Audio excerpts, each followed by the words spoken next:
Good morning students. हम English reader का 8 chapter पढ़ रहे थे, a gift from saint Nicholas. इसमें हमने ये स्टोरी हाफ स्टोरी पढ़ ली थी।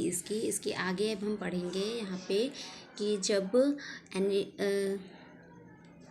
वो ओल्ड मैन कहते हैं उनसे कि उस कपबोर्ड में क्या रखा हुआ है, तो वो कहती है, तो एनर्जी जो होती है वो कहती है कि nothing said he. Then what about then that fine goose right there. तो जब वो कहती है कि उस कपबोर्ड के अंदर कुछ भी नहीं है, तो वो ओल्ड मैन जो होता है वो कहता है कि सच में कुछ नहीं है वहाँ पे। तो फिर वहाँ पे वो फाइन गूज जो है वहाँ पे वो जो मांस है वो कैसा वहाँ पे कैसे रखा हुआ है। तो energy gasped for suddenly the smell of tenderly roasted goose filled the room.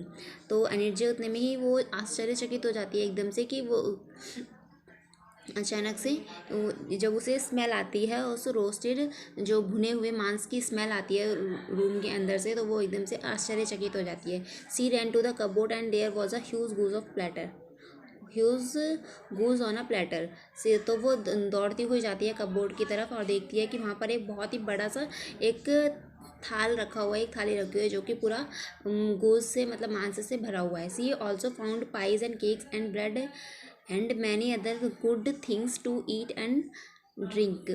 तो और वहाँ पे वो उसके उस मांस के अलावा वहाँ पे बहुत सारी पाइज, एक पाइज होती है रोस्टेड केक की तरह ही होती है, और केक और ब्रेड और बाकी बहुत सारी चीज़ें खाने की वहाँ पे रखी हुई होती हैं, खाने और पीने की। The little boys and girls shouted in delight and the whole family feasted merrily with the little white beard man seated at the head of the table. तो जब वो वहाँ पर खाने पीने की बहुत सारी चीज़ें आ जाती हैं, तो वो सारे वहाँ के जो सारे बच्चे होते हैं, लड़के लड़कियाँ, सब चिल्लाते हुए, खुशी से चिल्लाते हुए उस बियर्ड मैन के, जो कि एक जिसकी वाइट बियर्ड होती है, वाइट दाढ़ी होती है, उस जहाँ पे वो बैठे होते हैं उस सीट के आसपास ही वो सारे बैठकर और खुशी से खाने वाली चीज़ें जो होती है वो एंजॉय करते हुए खाने लगते हैं। As they ate Klaas showed the old man the pipe he meant to sell. तो जब वो खा रहे होते हैं तो क्लास कहता है कि इसका मतलब है कि वो पाइप जो है वो हमारे लिए लकी है। Why that pipe is a lucky pipe said the old man examining it closely. तो वो कहता है कि क्यों तुम्हारे लिए वो लकी पाइप क्यों है। वो उसे एग्जामिन करता है, मतलब एग्जामिन करता है, वो उसके एक टेस्ट लेता है। You should keep this pipe all your days and hand it down to your children. वो कहता है कि अगर तुम्हारे लिए ये इतना ही लकी है तो तुम्हें इसे अपने पास हमेशा के लिए रख लेना चाहिए और बाद में अपने बच्चों को भी ये दे देना चाहिए अपने बाद। Finally the church bells tolled at midnight. Finally फिर बाद में वहाँ पे जो चर्च की बेल्स होती हैं वो बजने लगती हैं आधी रात में। And the little man old cried midnight. जो लिटिल छोटा सा ओल्ड मैन जो होता है वो चिल्लाने लगता है कि आधी रात हो चुकी है, आई मस्ट बी ऑफ, मुझे अब जाना चाहिए, अब मुझे जाना होगा।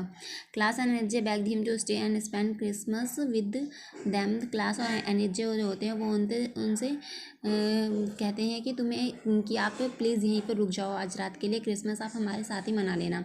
But he just smiled merrily at them. वो एक स्माइल कर देते हैं and strode over to the chimney. और वहाँ से लंबे लंबे स्टेप्स चलते हुए वहाँ से एक चिमनी के थ्रू निकल जाते हैं, वहाँ से चले जाते हैं। अब merry Christmas to you all and a happy new year. और कहते हैं कि आप सभी को merry Christmas and happy new year. He cried, चिल्लाते हुए वो चले जाते हैं। एंड देन ही डिसअपीयर्ड, और इतने में ही वो अदृश्य हो जाते हैं, दिखाई नहीं देने लगते। Ever afterwards, Energy and her daughters claimed that they saw him to go straight up the chimney. उनके जाने के बाद एनर्जी और उसकी बेटियां जो होती हैं वो कहती हैं कि हमने उन्हें ऊपर चिमनी की साइड सीधे जाते हुए देखा। While class and the boys thought he kicked up the Ashes and disappeared out of the door. जबकि उसके क्लास और उसके बेटे जो होते हैं वो सोचते हैं कि वो उछलते हुए वहाँ से एकदम से धुएं में डिसअपीयर, मतलब दिखाई नहीं देने लग गया अचानक से। The next morning when energy was sweeping the fireplace she found a huge bag full of silver bearing the words a gift from the saint Nicholas.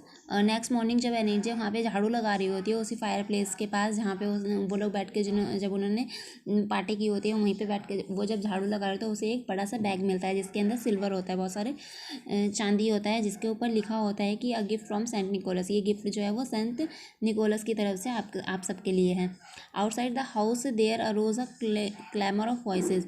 जब वो घर से बाहर जाती है तो देखती है कि वहाँ पे बहुत सारे लोग चिल्ला रहे होते हैं। When Klaas and energy went to investigate, जब क्लास और एनर्जी देखने के लिए जाते हैं कि ये शोर कैसा मच रहा है, they discovered their wooden house was now made of brick.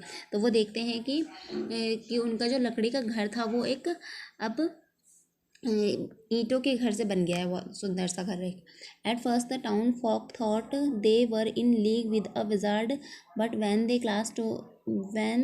class told them the story and showed them the new possession and riches left to them by the old man, they made him the town alderman।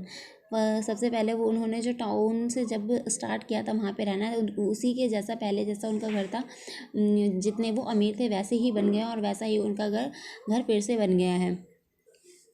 The transformed Dutch house remained a landmark for many years following the death of the class and energy। इसीलिए वो उनके class और energy के death के बाद भी उनका घर जो था वो एक लैंडमार्क की तरह डिनोट किया गया था, लैंडमार्क की तरह रखा गया था, उसका नाम डच हाउस रखा गया था। Until the British tore it down to make way for the improvement in the neighbourhood. और जब तक उसने ब्रिटिश स्टोर जो था वो उनके टाइम पे भी उसमें और इम्प्रूवमेंट की गई, उनके आसपास के जो पड़ोसी थे उन सब में भी उस घर में काफ़ी इम्प्रूवमेंट की, और वो घर अभी तक वहाँ पे उसी जगह पे है जो कि सेंट निकोलस के द्वारा बनाया गया था। तो ये स्टोरी फिनिश हो गई। आप इसके वर्ड मीनिंग कर लेना आज।